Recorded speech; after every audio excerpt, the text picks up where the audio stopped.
public land, which findings were to be ready on 30th April 2025.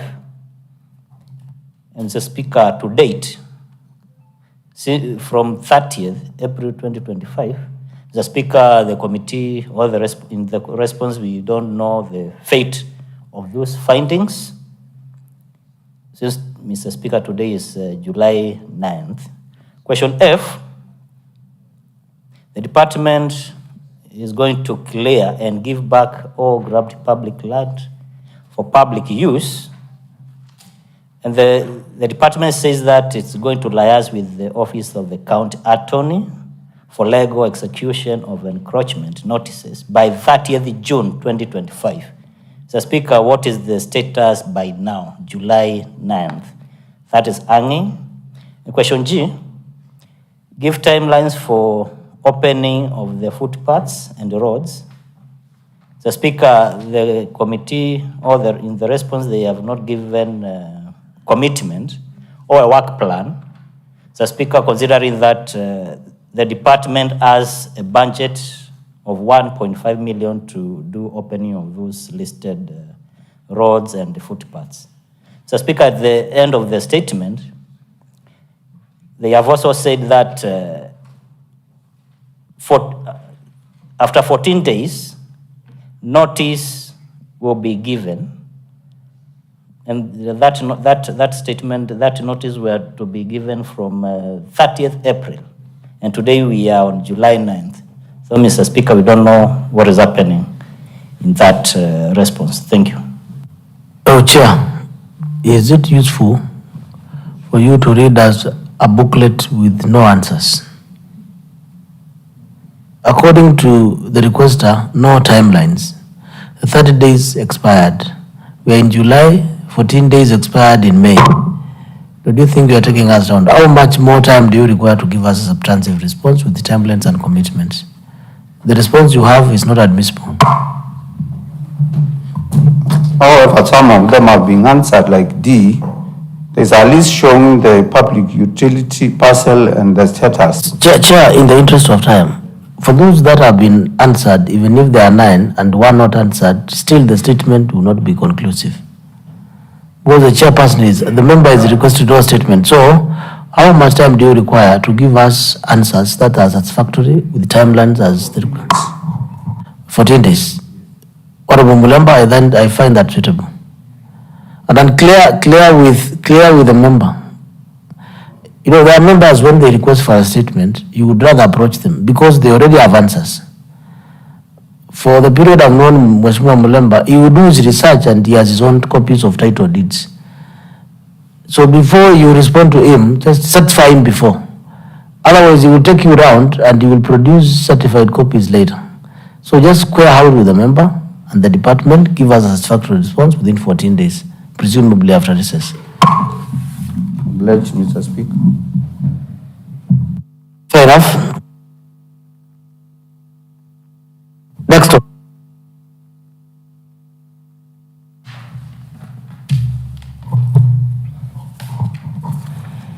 Order number 8, motion. The report of the Committee on Finance and Social Planning on approving an overdraft or short-term borrowing facility to meet payroll obligations and other short-term operational costs by the Crown Government of Makueni. Chairperson, Committee on Finance and Socio-Economic Planning. Thank you, Mr. Speaker. Mr. Speaker, sir, I beg to move the following motion that this Assembly adopts the report of the Committee on Finance and Socio-Economic Planning on the approving of overdraft stroke short-term borrowing facility to meet payroll obligations and other short-term operational costs by the County Government of Makueni, laid on the table of the Assembly on 2nd July 2025.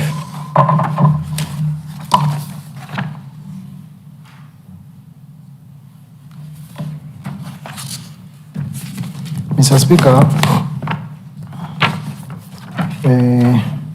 allow me to skip the committee composition and the and the mandate. I go straight to page 3, whereby it is starting with the basics of the report as per the law. Mr. Speaker, sir, Article 212 of the Constitution of Kenya 2010 provides that a county government may borrow only with approval of the County Government Assembly. Further, Section 142 of the Public Finance Management Act 2012 provides that the County Assembly may authorize short-term borrowing by county government entities for cash management purposes. Only any borrowing may not exceed 5% of the most recent audited revenues of the entity, and a county government entity that has any such borrowing shall ensure that the money borrowed is repaid within a year from the date on which it was borrowed. Mr. Speaker, sir, Section 140 of Public Finance Management Act 2012 provides that a county executive committee member for finance may, on behalf of the county government, raise a loan for that government's purpose only if the loan and the terms and conditions for the loan are set out in writing and are in accordance with the law. A. Article 212 of the Constitution of Kenya. B. Section 158 and Section 142 of the Public Finance Management Act 2012. C. The fiscal responsibility principles and the financial objectives of the county government set out in its most recent county fiscal strategy paper, and D, the debt management strategy paper of the county government over the medium term. Section 142 subsection 2 of the Act states that a loan may be raised either within Kenya or outside Kenya. Mr. Speaker, sir, the 2025 Makueni County Debt Management Strategy Paper financial year 2025-2026 to 2027-2028 medium-term expenditure framework approved by the County Assembly on 6th May 2025 provide for engagement with commercial banks to address monthly projected deficits in cash flows due to delays in disbursement of equitable share. This is in line with the provision of Section 142 of the PFM Act 2012. Further, the paper provided a framework for managing county debt responsibly,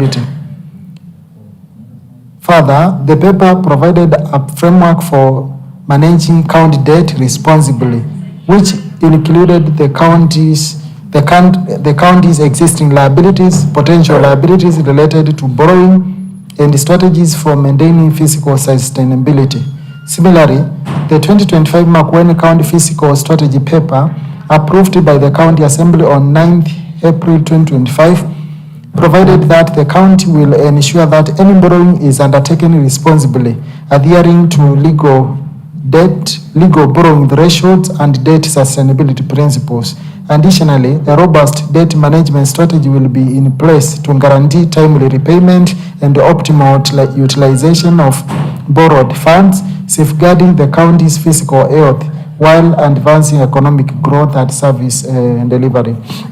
Mr. Speaker, sir, Regulations 177 and Regulations 178 of the Public Finance Management County Government Regulations 2015 provide that a county government may from time to time borrow within and outside Kenya such sums of money in such amount and on such terms and conditions as to interest, repayment, disbursement, or otherwise as the county executive committee member may think fit, in any of the following manners: by issuing county treasury bonds, by bank overdraft facility from Central Bank of Kenya, and by any other loan or credit evidenced by instruments in writing. The county government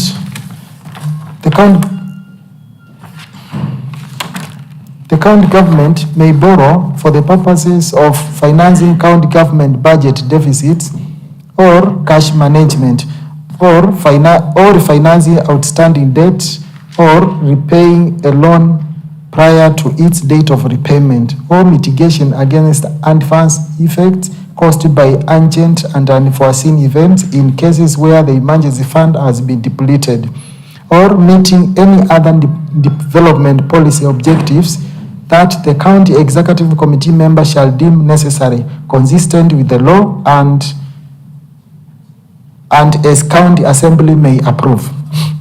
Mr. Speaker, sir, the head of the Treasury on 17th March 2025 submitted to the County Assembly a request for approval of an overdraft facility to meet payroll obligations and other short-term operational costs for approval in accordance with Article 212 of the Constitution of Kenya 2010.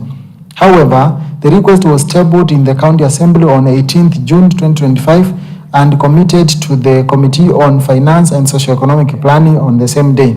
Mr. Speaker, sir, the request for financing facility was driven by the financial strain faced by the county in meeting its payroll obligations, including statutory payments, which have a deadline of 9th day after the end of each month, and other critical short-term operational costs. This is mainly caused by delayed release of exchequer by the national government. Mr. Speaker, sir, the county government of Makueni has entered into an agreement with the Kenya Commercial Bank, that is KCB, for the provision of a financing facility to enable the county to fulfill payroll obligations and meet other immediate operational needs. Mr. Speaker, sir, the financing facility agreement between the county government of Makueni and the Kenya Commercial Bank Limited provides as follows. Borrower. The borrower is the Makueni County Government. Lender. The lender shall be the Kenya Commercial Bank Limited. Facility type. The facility type shall be an overdraft stock short-term borrowing. Purpose. Purpose of the borrowing shall be strictly for meeting payroll obligations and other short-term operational expenses as approved within the cash flow management criteria. Amount. The size of the overdraft shall be equivalent or equal to the total county government payroll per month, that is the gross pay. Facility period. The tenor will be for a period of 15 to 45 days from day of issue. Requirements. To qualify for the product, the county government shall be required to submit to the bank or formal request duly signed by the CECM and Chief Officer for Finance, together with the payroll schedules and the current CBK CRF account statement. Borrowers eligibility. Mr. Speaker, the eligibility of the borrower will be determined by the request being for meeting payroll obligations and other short-term operational expenses as approved within cash flow management criteria, and the overdraft limit should not exceed 5% of the recent audited full budget. Pricing. A one-off commission of 0.25% as interest or commission, and exercise duty of 20% of the total overdraft amount requested will be charged. Mr. Speaker, the 20% of the total, it is 20% of the total, is 20% of the total overdraft charges or fees. That is the 20% of the overdraft application fee, processing fee, together with the commission. That is the exercise duty, Mr. Speaker. Repayment terms. Once the bank receives funds from the CBK, the outstanding debt shall be cleared through a one bullet payment. Mr. Speaker, the committee made the following observations. 1. The request for approval of the financing facility was made pursuant to the provisions of Article 212 of the Constitution of Kenya 2010, which provides that a county government may borrow only with the approval of the county government assembly. 2.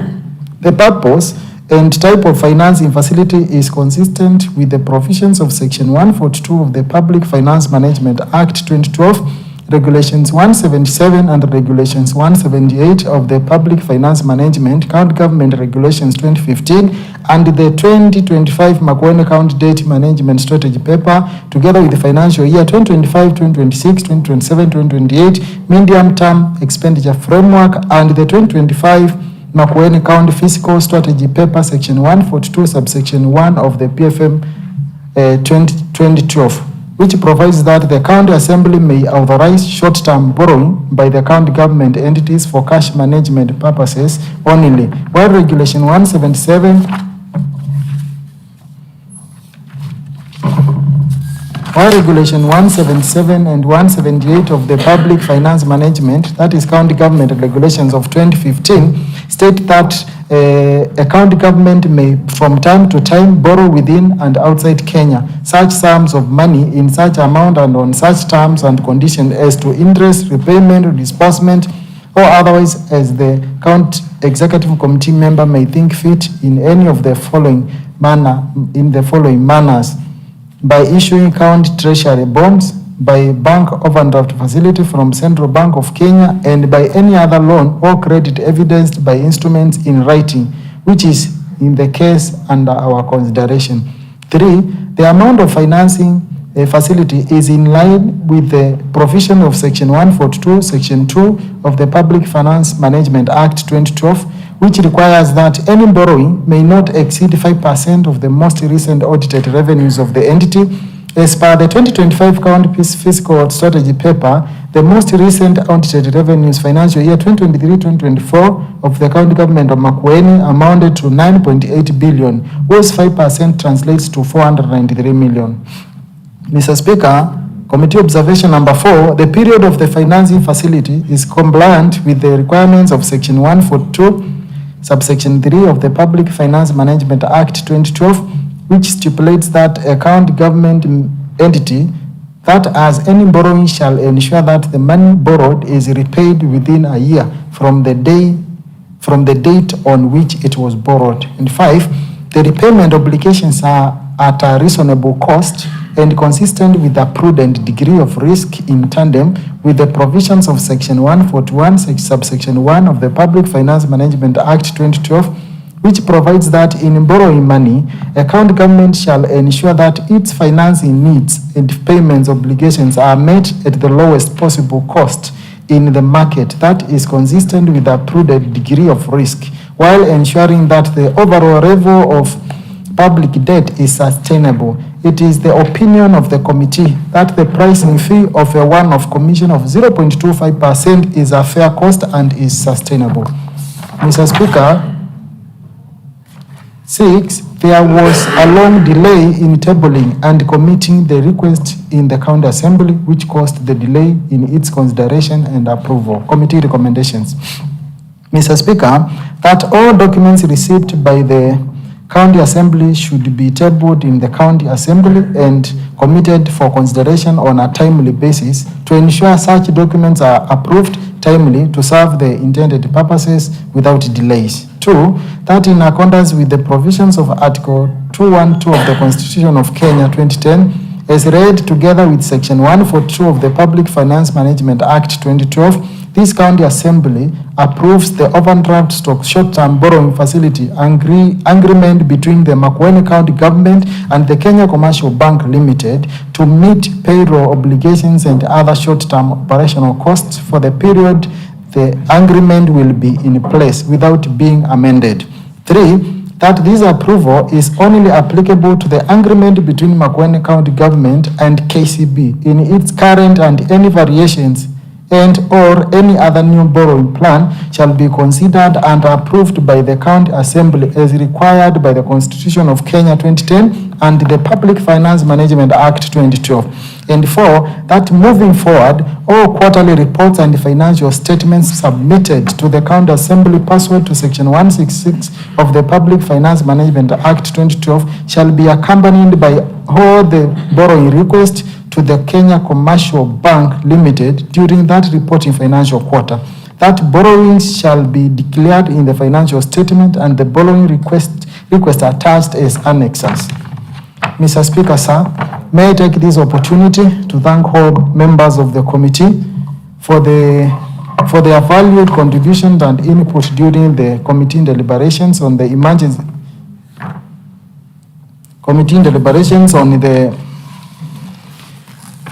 on the approving an overdraft stock short-term borrowing facility to meet payroll obligation and other short-term operational costs by the current government of Makueni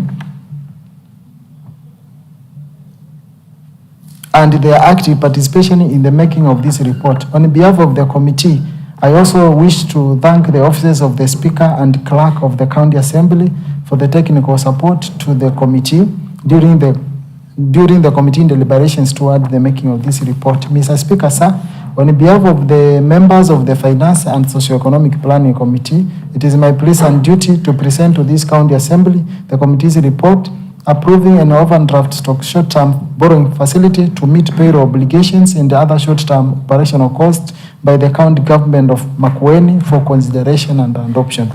Thank you, Mr. Speaker. I call upon Honorable Mercy to second this motion.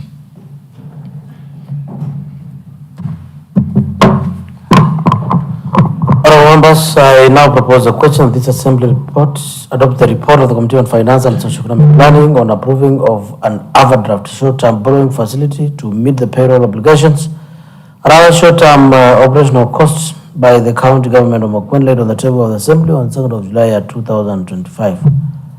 The floor is open for debate.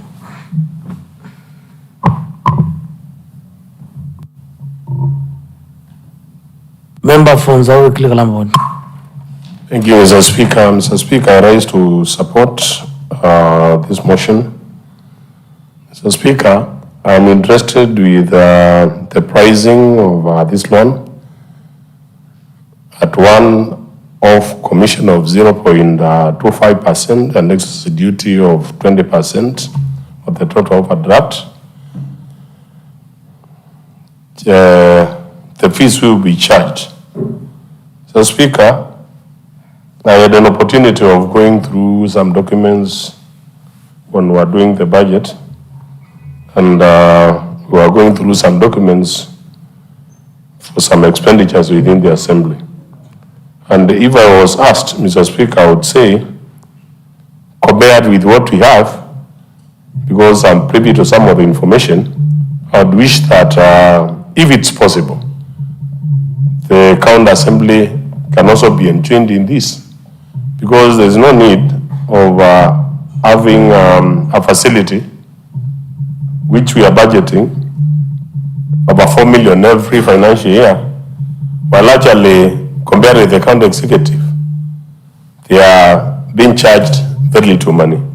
So, Speaker, given that the county executive are handling a lot of money compared with the county assembly, which is just a percentage, a small percentage of what they get, I believe that if we get into this deal, we'll be better off than where we are, Mr. Speaker. Most of the times, Mr. Speaker, and I heard it even from the clerk yesterday, that we cannot access some money that we are supposed to use to fund some ward operations and even some medical operations. So, Speaker, given such a facility, I think it will help us to clear some of our standing debts quite on time and avoid the hue and cry that is within the assembly. Thank you, Mr. Speaker. Member for Elima. Mr. Speaker, sir, I stand to support this motion. Any organization, Mr. Speaker, that thinks about the comfort of its human resource is an organization that looks at going far. Human resource, when they are demotivated, they can end up doing things which will even be more costly than 0.25% compared to what losses the county can go through. So in this time, that's said and done, I support this motion in the sense that it is a way of keeping the county government performance afloat. If there is anything which has demotivated employees across the divide of the 47 counties, is when they are not able to get their salaries in time, when they are not able to meet the obligations of the banks. Some of them are on loans, some of them have borrowed money, some of them have even taken money from chairmans, but you find at some point they are not able to pay because delays of their salaries have been occasioned by unavoidable circumstances. In this context, I can see our county is planning ahead to help their people, to help the ones who have been able to be burdened by debts here and there, to offset them. To me, this is a positive undertaking, which I totally support. Quoting a bit on what our honorable member has talked about. Occasionally, as a leader also in this assembly, we've met documents, discussed issues of bank charges here and there. And if I may quote Mr. Speaker, sir, at one meeting where we were meeting with you and other members at Rakis, this issue came up that the county assembly also seems to be paying a lot in terms of money paid because of bank charges. And at some point you assured us that along the time of this year, we will be look and consider moving from where we do our bankings to KCB, which has been also suggested as the bank in this particular place, as because of the issue of their friendliness of the charges they are extending to their key customers. Mr. Speaker, I would wish actually we take a rejoinder on this and we go the same suit, we go the same direction. Some of our employees here, when there are delays, they suffer extra charges, they suffer extra extra coins from their own salaries. So I think this is a good thing, and let's consider also being part of the trail which has been joined by the executive. Thank you, Mr. Speaker, sir.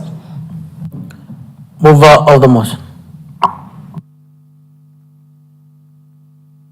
Thank you. Thank you very much, Honorable Speaker. I also want to extend my gratitude to the two members who have supported this motion and given their contribution. I know all the members, they support this motion. This is a very important motion, Mr. Speaker, especially because it is going to give a breath to the CCM finance. It is a relief because whenever, for example, whenever the deadline for paying tax, that is paying the pay as you earn, when 9th day has come, you have not paid, you don't have money, you know what it amounts to. The KRI will tax you 25% of what you are supposed to pay.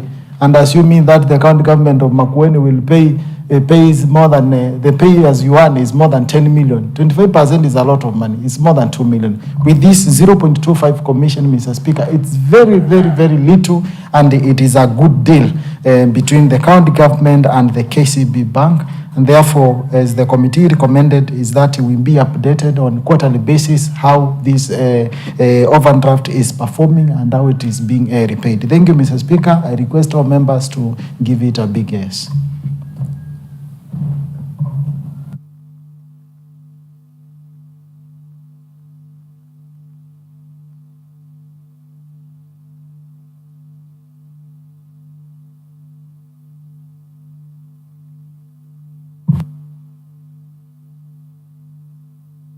I put the question that this assembly adopt the report of the Committee on Finance and Socio-Economic Planning, the approving of overdraft short-term borrowing facility to meet payroll obligations and other short-term operational costs by county government of Makueni laid on the table of assembly on 2nd of July 2025.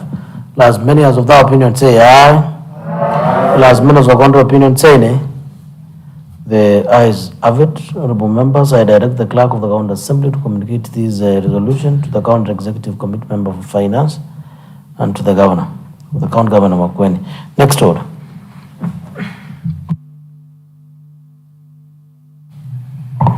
Order number 9, motion. The report of the Committee on Lands, Urban Planning and Development on the consideration of the Bunge Municipality Charter. Chairperson.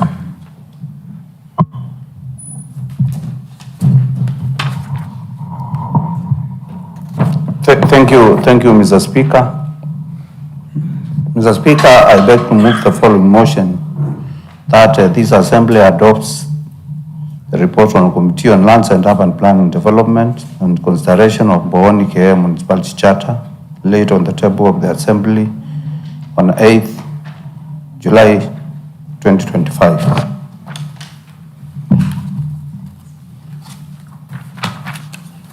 Honorable Speaker, I want to go straight to the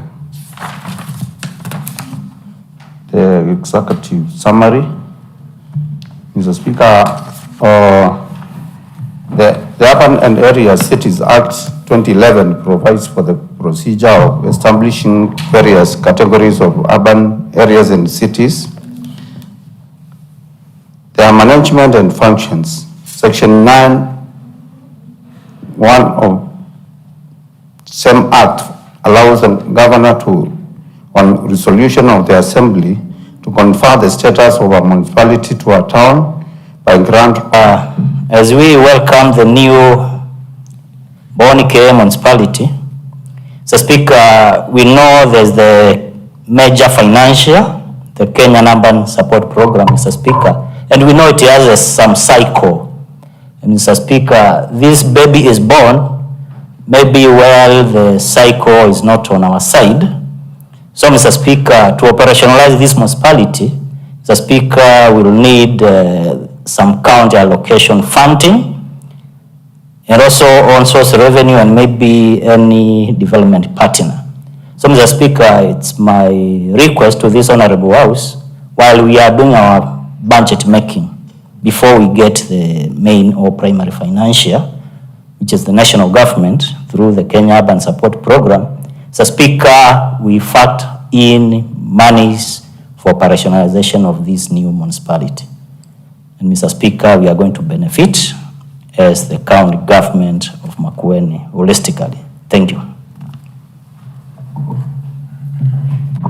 Member for Katunga Ward.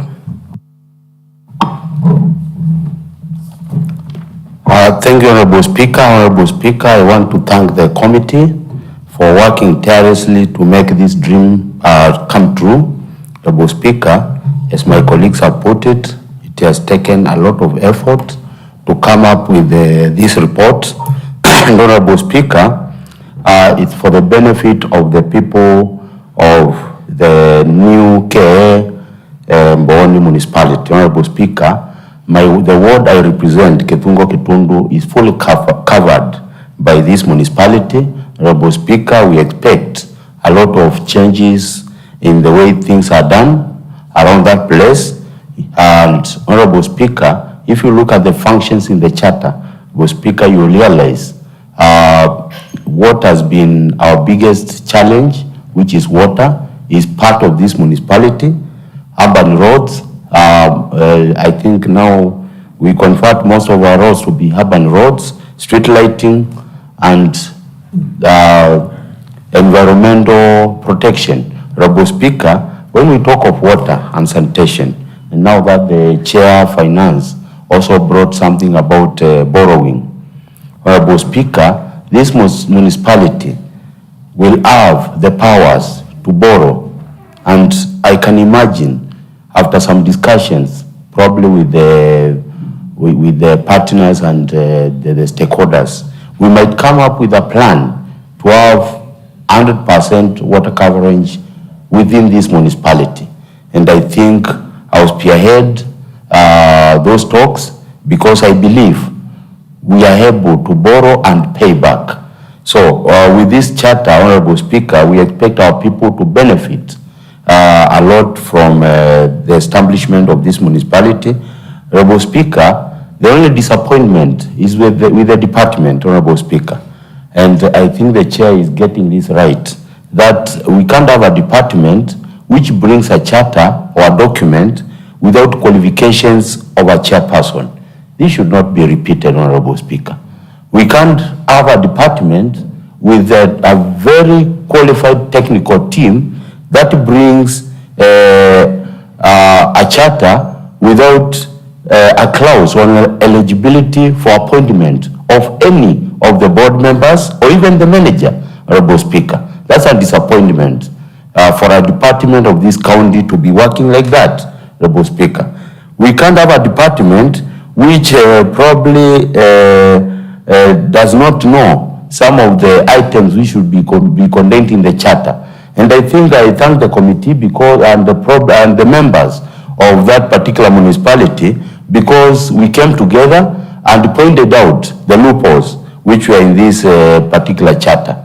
So, Honorable Speaker, it has taken this assembly to come up with a charter, and we want that document, which will be amended, to be brought a copy to be brought to the assembly, so that we may all receive that copy, and so that as we continue to establish more municipalities in our county, we don't make such small mistakes.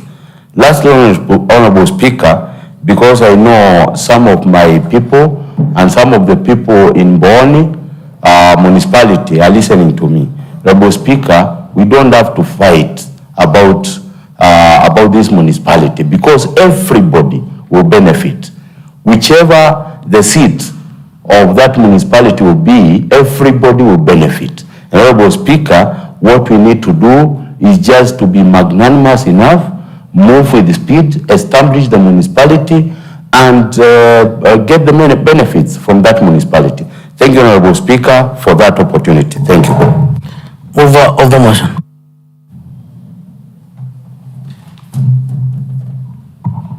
Thank you, Mr. Speaker. Mr. Speaker, I want to start by appreciating that acknowledgement that this committee has done a good job. Mr. Speaker, this is the backbone in terms of municipalities in this county. And Mr. Speaker, we are hoping that we will, this is actually a big milestone because we are actually benefiting from these municipalities. Mr. Speaker, we are doing facelifting of the water bus park with the cost of money meant for water municipalities. So, Mr. Speaker, these are some of the benefits, Mr. Speaker, which are as a result of the municipalities, Mr. Speaker. Mr. Speaker, we had a lot of challenges, Mr. Speaker. The drafters of this charter, Mr. Speaker, had done a lot of omissions, Mr. Speaker. And we realized because we are experienced, we've done charters before, so that is why we propose for those amendments, Mr. Speaker, in the charter, and I hope they will be considered, Mr. Speaker. And this included the qualification, the eligibility of some of the members who will be serving within the charter, Mr. Speaker. So, Mr. Speaker, I will urge members of areas like Malili,